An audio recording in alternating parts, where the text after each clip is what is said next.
Everyone, what's up? It's me again, Junkmaster3, and it is time for another update video. This is going to be a little shorter update video, but it's still like some of the films that I picked up recently. So yeah, let's begin right away.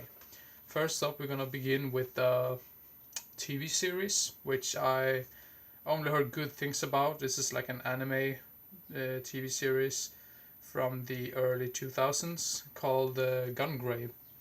uh, Recently like got more and more into the animes or like series in general.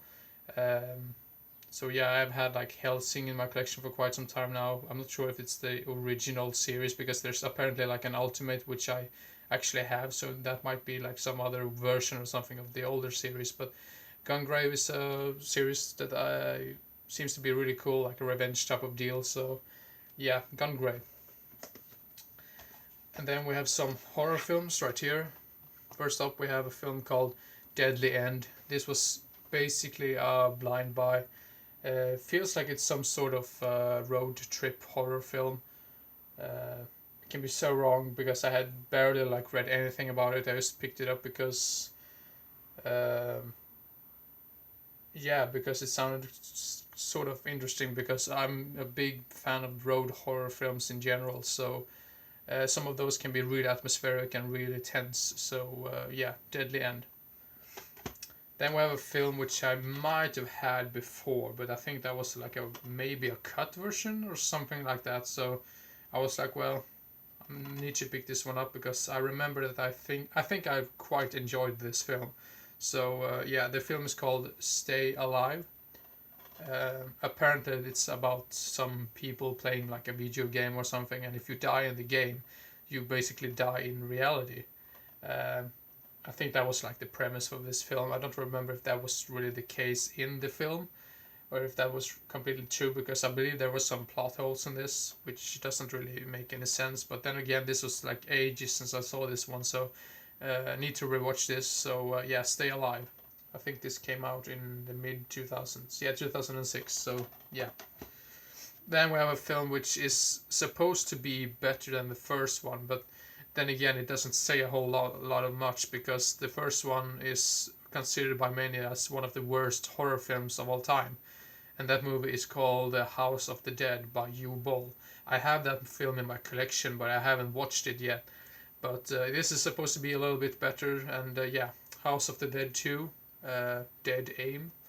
Um, yeah, don't really know what to say about it because yeah, basically some zombie type of deal, I guess. And apparently Sid Haig is in this, which I didn't really realize at first when I picked this movie up. But and this also has I can never pronounce her name, Emmanuelle Vaugier. I don't really know how to pronounce her name, but she's a great actress. I think she's sort of underrated as well. So yeah, House of the Dead 2, Dead Aim. She was in. I think she's probably most famous for Saw 2. She plays is her character named Allison, I believe. I can be so wrong about that, but yeah, House of the Dead 2, Dead Aim. Then the next film is this is like an old Swedish release, like a Swedish snapcase of the film called The Mummy. This is the one from the late 50s with Christopher Lee and Peter Cushing. And apparently Christopher Lee plays the mum in this, and I guess Peter Cushing is sort of like the hero character in this. Not seen it, but always wanted to see it, and I'm so glad I finally found this on DVD because some of these like older Hammer type of films, they are really hard to come across. So yeah, The Mummy. Then we have a film which seems to be yeah also very hard to come across, and apparently this is directed by a guy who did the other film called Spectre, I believe, Spectres or something, which came out in the 80s as well. And that movie has Donald Pleasence in it, and apparently that's not really a that good film in general. But yeah, apparently this guy only directed that film and this film, and I think this is the only way to get this film on DVD. And this is like a German release, but with English subtitles. Oh, let's hear English.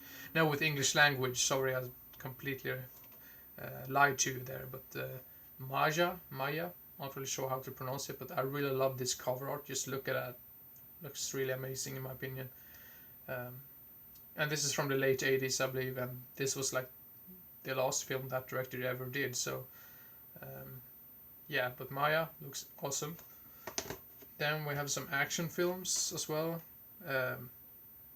I've sort of gotten more and more interested in those like early 90s, like late 80s action films, because some of them are just so bad it's good, and some of them are just really bad.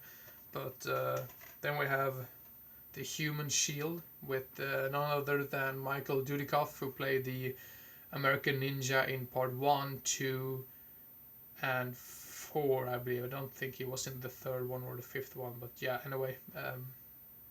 I think this might be a canon film. I'm not too sure about that, but yeah, The Human Shield. Then some weird ass shit, I believe, called this is like a low budget film, I guess, so from the early 2000s. And the movie is Mark of the Astros Zombies. So yeah.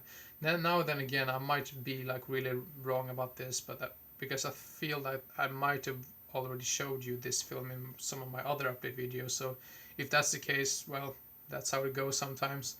So yeah, Mark of the Astro Zombies, low budget, early 2000s, probably some garbage, but might be fun to watch. Then we have Innerspace by Joe Dante. Never seen this, but this is like a late 80s movie, I believe. Yeah, 87. So yeah, 87 is one of my favorite years when it comes to horror, movies in general. I mean, the late 80s, just I tend to enjoy almost all of those films, even though how bad or cheesy they can be. So they always have some sort of charm to them. But never seen this one before. But Joe Dante is a pretty damn good director as well. So yeah, Innerspace. Then we have a film which I've been wanting to see for quite some time. Finally found it for a reasonable price, and the movie is called Wild Geese, with Roger Moore, Richard Harris, Richard Burton, and Hardy Kruger. Yeah, what an awesome cast right there. That right there, and because it's like a war film from the late 80s, that just made me like you really want to watch this, because this looks like it has some really awesome action in it. So yeah, The Wild Geese. Then the last film of this update video is a movie that I watched with my friend, or like one of my friends, and we laughed our asses off because there were some really funny scenes in this. I'm not really sure if it was intentional or not, but nonetheless it was so funny and we laughed our asses off while watching it. But Talons of the Eagle from the early 90s, I believe this was like 92 or 93, and yeah, it has Billy Blanks in it and James Hong. James Hong in this film is so damn hilarious and funny, and there's like one of these like senseis, or like the master of these two guys right here, because they basically have to train or like work out before they go into this like undercover like mission, because James Hong basically plays like a pimp or something, or like some not undercover, but some underground drug lord type of deal as well. And but this master that these guys have, he has like really bad English. He's like Chinese, so he has that accent which you don't really understand what he's saying. And there's like one sequence where he should teach them something about some special moves, and he says, "This is a snake." And then there's another scene where he actually says, "This is." It's supposed to say like, "This is tiger claw," but it sounds like it says, "This is tiger fuck."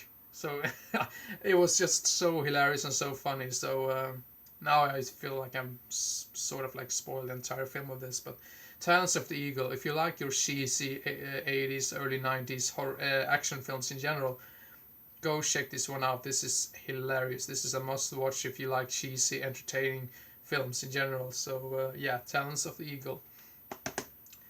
Thank you very much for watching, and I hope you enjoyed and didn't get bored, and I hope to see you again as soon as possible. So see you next time. Bye bye.